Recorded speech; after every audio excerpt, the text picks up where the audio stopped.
ओम भूर्भुवस्वः तत्सवितुर्वरेण्यं भर्गो देवस्य धीमहि धियो न प्रचोदयात्। ओम नमः शिवाय नमः शिवाय नमः शिवाय नमः शिवाय नमः शिवाय। कर्पूरगौरं करुणावतारं संसारसारं भुजनां सदा वसन्तं हृदयं मणिशयितं नमामि। गुरुर्ब्रह्मा गुरुर्विष्णुः गुरुर्देवो महेश्वरः गुरुः साक्षात् परब्रह्म तस्मै श्री गुरुवे नमः। नमस्कार दोस्तों, अभी पिछले एपिसोड में हमने कथा का श्रवण किया था कि नारद जी श्री हरि विष्णु से मिलने के बाद वहाँ से निकले तो रास्ते में प्रभु की हरमाया के द्वारा एक नगर की स्थापना कराई गई जहाँ के राजा शीलनिध थे। उनकी कन्या विश्वमोहिनी, उसका स्वयंवर हो रहा है और नारद जी वहाँ तक पहुँच चुके हैं। अब नारद जी को विश्वमोहिनी का हाथ दिखाया जा रहा है। देखिए आगे की कथा। और हमने दोहा संख्या 130 तक कथा का श्रवण किया था और दोहा संख्या 130 है कि आन दिखाई नारदहि भूपति राजकुमारी, कहो नाथ गुण दोष सब इनके हृदय विचारी। नारद जी के सामने कन्या को लाया गया, विश्वमोहिनी को, और उनसे आग्रह किया कि हे मुनि श्रेष्ठ, इस कन्या का हाथ देखिए और इसके गुण दोषों का वर्णन कीजिए। तो नारद जी देखिए क्या कहते हैं कि देखी रूप मुनि और बिरति विसारी, बड़ी बारी लगी रहे निहारी। और लक्षण तासु बिलो की भुलाने, हृदय हरस नहीं प्रगट बखाने। उसके रूप को देखकर मुनि वैराग्य भूल गए। अब तो नारद जी का ये हाल कि उन्होंने कन्या का हाथ में पकड़ा और बस हाथ देखने के बाद कन्या को ही देख के रह गए। अब हाथ की तरफ नजर कम, नारद जी केवल कन्या को देख रहे हैं। उसका सुंदर रूप देख करके नारद जी सब कुछ भूल गए। उसके लक्षण देखकर मुनि अपने आप को भी भूल गए और जब हाथ पे नजर डाली तो जिसके लक्षण देखे तो उसमें तो अपने आप को भी भूल गए और हृदय में हर्षित हुए, पर प्रकट रूप में लक्षणों को नहीं कहा। अब नारद जी तो बहुत प्रसन्न हुए उसके लक्षण देख करके और सौंदर्य देख करके, लेकिन कहा कुछ नहीं। आगे देखिए क्या कहते हैं कि जो यही बरई अमर सोई होई, समर भूम ते ही जीत न कोई। से वही सकल चराचर ताही, बरई शील निधि कन्या जाही। लक्षणों को सोचकर वे मन में कहने लगे कि जो इससे ब्याहेगा। देखिए प्रकट नहीं किया, मन में सोच रहे हैं, क्योंकि कन्या का हाथ जैसे ही देखा ऋषि ने, नारद जी ने, तो उन्होंने जान लिया कि जो इस कन्या के साथ शादी करेगा वो अमर हो जाएगा और ऐसा कोई भी नहीं जो उसे जीत सके। रणभूमि में उसे कोई जीत नहीं सकेगा। यह शीलनिधि की कन्या जिसको बरेगी वह चर अचर जीव उसकी सेवा करेंगे। यानी ऐसा लक्षण था उस कन्या का कि ये जिसको अपना पति चुनेगी उसको कोई भी जीत नहीं सकता, कोई भी, और अजर अमर हो जाएंगे। और लक्षण सब विचारे और राखे, कछु की बनाए भूभूषण भाखे।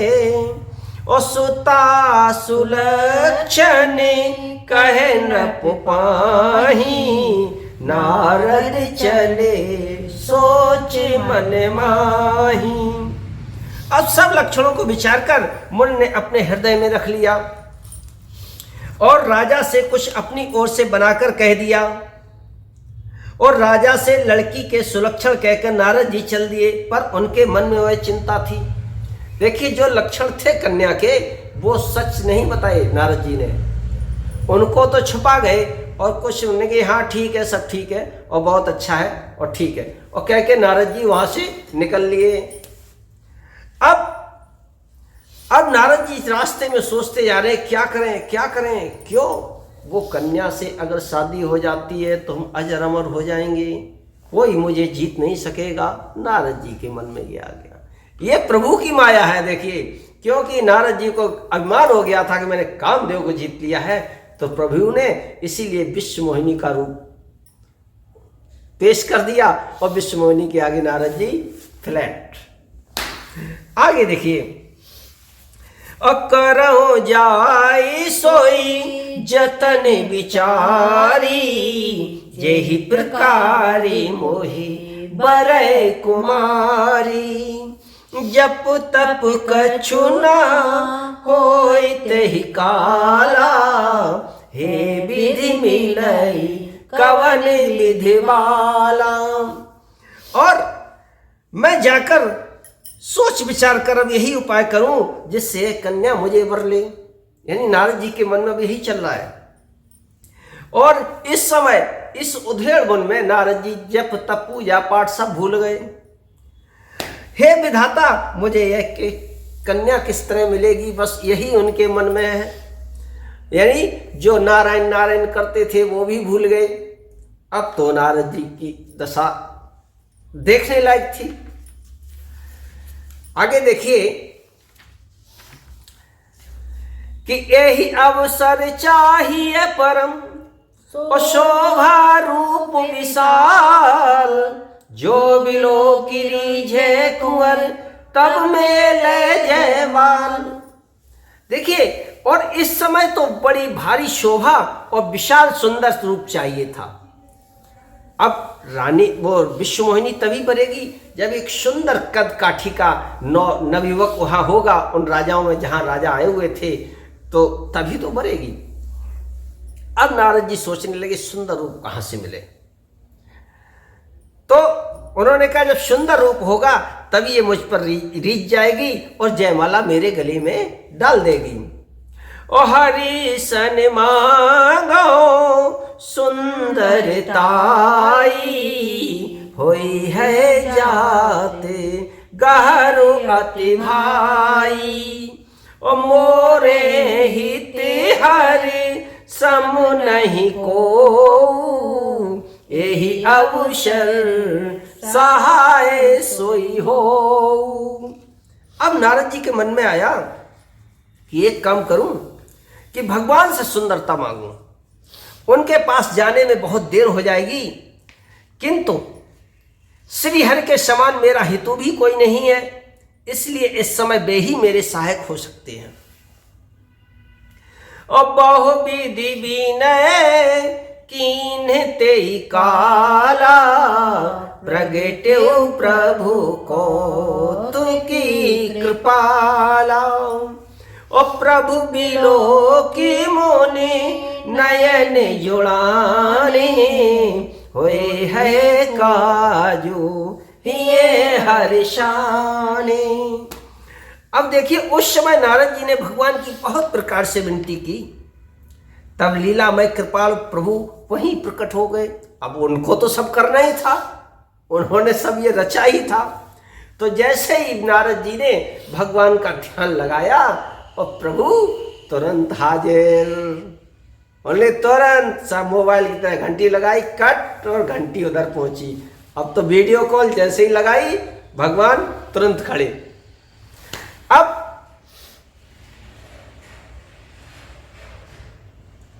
स्वामी को देखकर नारद जी के नेत्र शीतल हो गए। यानी नारद जी को तसल्ली मिली, थोड़ी ठंडक मिली, और वे अपने मन में बड़े ही हर्षित हुए कि अब तो काम बन गया।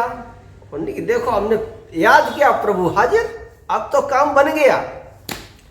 ओ अति आरती कही कथा सुनाई, करहु कृपा करी हो सहाई। और आपने रूप देहु प्रभु मोही, आने भाते नहीं पावऊं मोही। नारद जी ने बहुत आर्त यानी दीन होकर, बहुत दीनता से, विनम्रता से हाथ जोड़कर सारी कथा कह सुनाई प्रभु को, और प्रार्थना की कि कृपा कीजिए और कृपा करके मेरे सहायक बनिए। हे प्रभु, आप अपना रूप मुझे दे दीजिए। नारद जी ने कही, भगवान अब आप ही भाई सहायता कर सकत हो, और आप अपनो अगर सुंदर रूप हमें दे दो तो जो चांस हमें मिल सकता है। और जय ही, अच्छा नारद जी ने क्या कहा देखिए आगे, कि जय ही विधि होए नाथ हित मोरा, करहु सुबेगे दास मैं तोरा। और निज माया बल देखी विशाला, हिय हंसी बोले दीन दयाला। और नारद जी ने कहा आगे कि हे नाथ, हे प्रभु, मेरा जिस तरह से भी हित हो वो काम कर दीजिए। कि जय विद होए नाथ हित मोरा, कि जैसे आप वही शीघ्र कीजिए, मैं आपका दास हूं। अपनी माया का विशाल बल देख दीन दयालु भगवान मन ही मन हंस कर बोले। प्रभु जी उन्होंने कि अब तो नारद जी आए गए भाई लाइन पे। प्रभु बहुत हंसे। जय विधि होई है परम हित। अच्छा, प्रभु ने देखो क्या कहा कि जय विधि हुई है परम हित, नारद सुनहु तुम्हार, सोई हम करब न आने कछु, बचन नम्र सा हमार। यानी हमारा वचन झूठा नहीं होगा, जो तुम्हारे हित का होगा मैं वही करूंगा। और अब आगे देखिए क्या होता है। मेरी कथा विश्राम होने का समय आ गया, और चूंकि कथा में अब रस आने लगा है तो मन नहीं होता है, विश्राम लेने का भूल जाते हैं। तो ये हमारी कथा अब यहीं विश्राम करते हैं कथा का। और आपसे विनम्र निवेदन है कि राम कथा को सुनिए और सुनाइए। और सुनाएंगे कैसे? जब तक आप दूसरों को शेयर नहीं करेंगे कैसे सुनाएंगे? तो इसलिए प्रार्थना है कि इस कथा का विस्तार कीजिए, विस्तार कीजिए, विस्तार कीजिए। जय श्री राम।